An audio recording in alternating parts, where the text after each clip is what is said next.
Hi అండి. మెంతికూర పప్పు చేస్తున్నాను. కుక్కర్ తీసుకొని శనగపప్పు కొద్దిగా, పెసరపప్పు, కందిపప్పు 3 పప్పులు సమానంగా తీసుకొని శుభ్రంగా కడుక్కోవాలండి 2 సార్లు. కడిగేసి సైడ్‌కి పెట్టుకొని టమాటాలు అయితే ఒక పావు కిలో తీసుకున్నాను. ఇట్లా అడ్డంగా కట్ చేసుకున్నట్లయితే ఉడికాక సన్నంగా పుల్లలాగా అయితే వచ్చేస్తది తోలు. అది తీసి సైడ్‌కి పెట్టేయడానికి ఈజీగా ఉంటుంది. ఒకసారి ట్రై చేయండి ఇలా. అడ్డంగా కట్ చేసుకోండి నిమ్మకాయలాగా. చూసారు కదా, నేను కట్ చేసినట్టు కట్ చేసి చూడండి ఒకసారి. మనం పప్పు గుత్తితో ఇట్లా మెదుపుకోగానే సన్నంగా పుల్లలాగా టమాటా తోలంతా వచ్చేస్తుంది. తీసి సైడ్కి పెట్టేయచ్చు ఈజీగా. మెంతికూర ఓ పెద్దవి 2 కట్టలు తీసుకున్నాను. చాలా టేస్ట్ ఉంటుంది. చిన్న మెంతవైనా పెద్ద మెంతవైనా కాడలతో సహా ఇట్లా శుభ్రంగా కడిగేసుకొని ఇసుక లేకుండా కట్ చేసుకున్నట్టయితే మనకి చాలా ఆరోగ్యం అండి.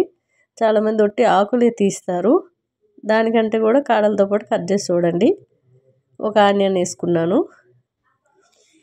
టేస్ట్ అయితే చాలా చాలా బాగుందండి. మెంతికూర బటర్ వేసి వండాను. కొద్దిగా రాళ్ళు ఉప్పు వేసుకున్నాను. పసుపు, మీరు ఎంత కారం తింటే అంత కారం వేసుకోండి. మా మనవరాలు తింటుందని నేను జర తక్కువ కారమే వేస్తాను ప్రతి కూరలో కూడా. 2 విజిల్లు వస్తే సరిపోతుంది. చూసారు కదా, కుక్కర్ గాలంతా వెళ్ళాక తీసినట్టయితే పప్పు మెత్తగా ఉడుకుద్ది.